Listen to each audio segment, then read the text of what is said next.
반갑습니다. 여러분, 오늘 우리는 한국 축구 역사상 가장 충격적이고도 흥미로운 만남에 대해 이야기해 보려 합니다. 바로 수원 삼성이라는 몰락한 거인과 이정효라는 K리그 최고의 이단아가 손을 잡게 된 그 내막입니다. 푸른 파도가 넘실대던 빅버드는 어느새 눈물과 분노로 얼룩진 통곡의 벽이 되어버렸죠. 아시아를 호령하던 축구 명가가 2부 리그라는 낯설고 차가운 바닥으로 추락했을 때 많은 사람들은 절망했습니다. 하지만 동시에 누군가는 기회를 엿보고 있었습니다. 도대체 이 파격적인 영입은 어떻게 성사된 것일까요? 오늘 영상에서는 단순한 이적 소식을 넘어 이면에 숨겨진 구단의 정치학 감독의 전술 철학, 그리고 피 튀기는 영입 전쟁의 비하인드 스토리까지 완벽하게 파헤쳐 드리겠습니다. 끝까지 집중해 주시오. 먼저 시계를 조금 뒤로, 아니 아주 깊숙이 돌려 이 비극의 시작점을 찾아야 합니다. 수원 삼성의 강등, 여러분은 이것을 단순한 성적 부진이라고 보십니까? 천만에요. 이것은 거대한 제국이 내부에서부터 서서히 썩어 문드러져 결국 스스로의 무게를 이기지 못하고 주저앉아버린 역사적 붕괴입니다. 푸른 파도가 넘실대던 빅버드, 한때 그곳은 원정팀들에게 공포의 대상이었습니다. 하지만 지난 시즌 빅버드는 눈물과 분노로 얼룩진 통곡의 벽이자 누구나 승점을 챙겨갈 수 있는 맛집으로 전락했습니다. 팬들의 분노는 이미 인계점을 넘어 체념의 단계에 이르렀고, 구단 프런트는 나침반을 잃은 선장처럼 폭풍우 속에서 표류하고 있었습니다. 가장 큰 문제는 바로 이얼블루라는 이름의 망령이었습니다. 구단의 정통성을 세우겠다며 내세운 순혈주의는 시간이 흐르며 고인 물이 되어 악취를 풍기기 시작했습니다. 경쟁보다는 혈통이, 실력보다는 라인이 중시되는 문화 속에서 패배의식은 독버섯처럼 퍼져나갔습니다. 억대 연봉을 받는 이름값 있는 선수들이 그라운드 위에서 유령처럼 배회할 때 수원의 심장은 이미 멈춰 있었던 겁니다. 이런 총체적 난국 속에서 수원에게 필요한 것은 단순히 전술판을 잘 짜는 선생님이 아니었습니다. 썩어 문드러진 환부를 마취도 없이 도려내고 뼈를 깎는 고통을 강요하며 선수들의 나태한 정신머리를 송두리째 개조할 수 있는 지독한 독재자이자 파괴적인 혁명가가 필요했던 것입니다. 그리고 그 도건에 부합하는 인물은 대한민국의 단 한 사람, 이정효뿐이었습니다. 자, 지금부터 말씀드릴 내용은 어디서도 듣지 못한 충격적인 이면, 계약의 진실입니다. 이정효 감독의 수원행, 단순히 오라고 해서 왔다 수준이 아닙니다. 이 이적 시장의 이면에는 피 튀기는 전쟁이 있었습니다. 사실 이정효 감독을 가장 원했던 팀은 수원이 아니었습니다. 바로 K리그 1의 절대 강자 울산 HD였습니다. 울산은 신태용 감독 경질이라는 초강수 이후 흔들리는 팀을 바로잡을 적임자로 이정효를 지목했습니다. 구단 고위 관계자가 직접 이정효 감독의 자택을 찾아가 문을 두드렸을 정도로 그들의 구애는 필사적이었습니다. 아시아 챔피언스리그 티켓, 막강한 선수단, 안정적인 기업 구단의 지원, 상식적인 감독이라면 거절할 수 없는 제안이었죠. 하지만 이정효 감독은 울산의 꽃길을 걷어차고 수원의 가시밭길을 선택했습니다. 도대체 왜일까요? 수원이 제시한 조건은 단순한 감독 계약서가 아니라 사실상 구단 양도 각서에 가까웠기 때문입니다. 첫째, 계약 기간입니다. 성적에 목숨이 왔다 갔다 하는 프로 3개에서 4년 보장, 여기에 옵션 1년을 더했습니다.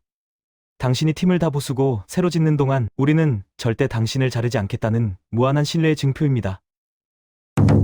둘째, 이 부분이 가장 놀랍습니다. 이정효 감독은 자신의 코치진, 분석관, 피지컬 코치 등 소위 이정효 사단 12명 전원을 수원으로 데려가겠다고 요구했습니다. 인건비만 해도 어마어마한 규모입니다. 일반적인 구단이라면 몇 명만 데려오라고 타협했겠지만 수원은 이 미친 요구를 100% 수용했습니다. 이는 단순한 감독 교체가 아니라 팀의 두뇌 자체를 통째로 이식하겠다는 뜻입니다. 셋째, 선수 영입과 방출에 대한 정권입니다. 프런트의 간섭을 최소화하고 어떤 선수를 내치든 어떤 무명 선수를 데려오든 토를 달지 않겠다는 약속. 울산 같은 거대 조직에서는 결코 내줄 수 없는 권력을 수원은 이정효의 손에 쥐어준 것입니다. 수원은 돈은 있지만 시스템이 없는 부자였고, 이정효는 시스템은 있지만 돈이 없는 천재였습니다. 이 둘의 결합은 어찌 보면 서로의 결핍이 만들어낸 필연적이고도 위험한 도박이었던 겁니다. 자, 그렇다면 팬 여러분들이 가장 궁금해하실 부분, 바로 이정효의 수원은 그라운드 위에서 어떤 모습일까? 를 구체적으로 시뮬레이션 해보겠습니다. 이정효 감독이 정권을 쥐고 선수단을 개편한다고 했을 때 예상되는 파격 베스트 11과 전술 포인트입니다. 먼저 포메이션은 숫자에 불과하겠지만 기본 틀은 광주에서 재미를 봤던 4-4-2 혹은 변형 4-1-4-1이 될 가능성이 높습니다. 하지만 킥오프 휘슬이 울리는 순간 우리가 알던 포메이션은 완전히 파괴될 수도 있습니다.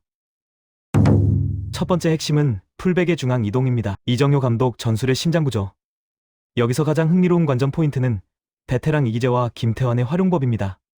그동안 측면에서 크로스를 올리는데 특화되었던 이 선수들에게 이정효 감독은 안으로 좁혀 들어와서 미드필더처럼 볼을 배급하라고 지시할 겁니다.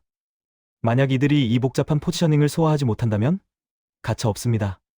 활동량이 왕성한 박대원이나 장호익, 혹은 아예 B팀에 이름 없는 유망주가 그 자리를 꿰찰 수 있습니다. 이정효 감독은 이름값이 아니라 전술 수행 능력을 보니까요. 중원에서는 카즈키가 황태자로 등극할 가능성이 매우 높습니다. 광주FC의 정호연 선수가 했던 역할, 즉 볼을 소유하고 압박을 벗겨내며 전방으로 길을 열어주는 역할을 카즈키가 수행하게 될 겁니다. 이정효 감독은 기술이 좋은 미드필더를 사랑합니다. 카즈키의 창의성에 이정효식의 숨막히는 기동력이 장착된다면 K리그 이 무대에서 이 중원을 막아낼 팀은 거의 없을 것입니다.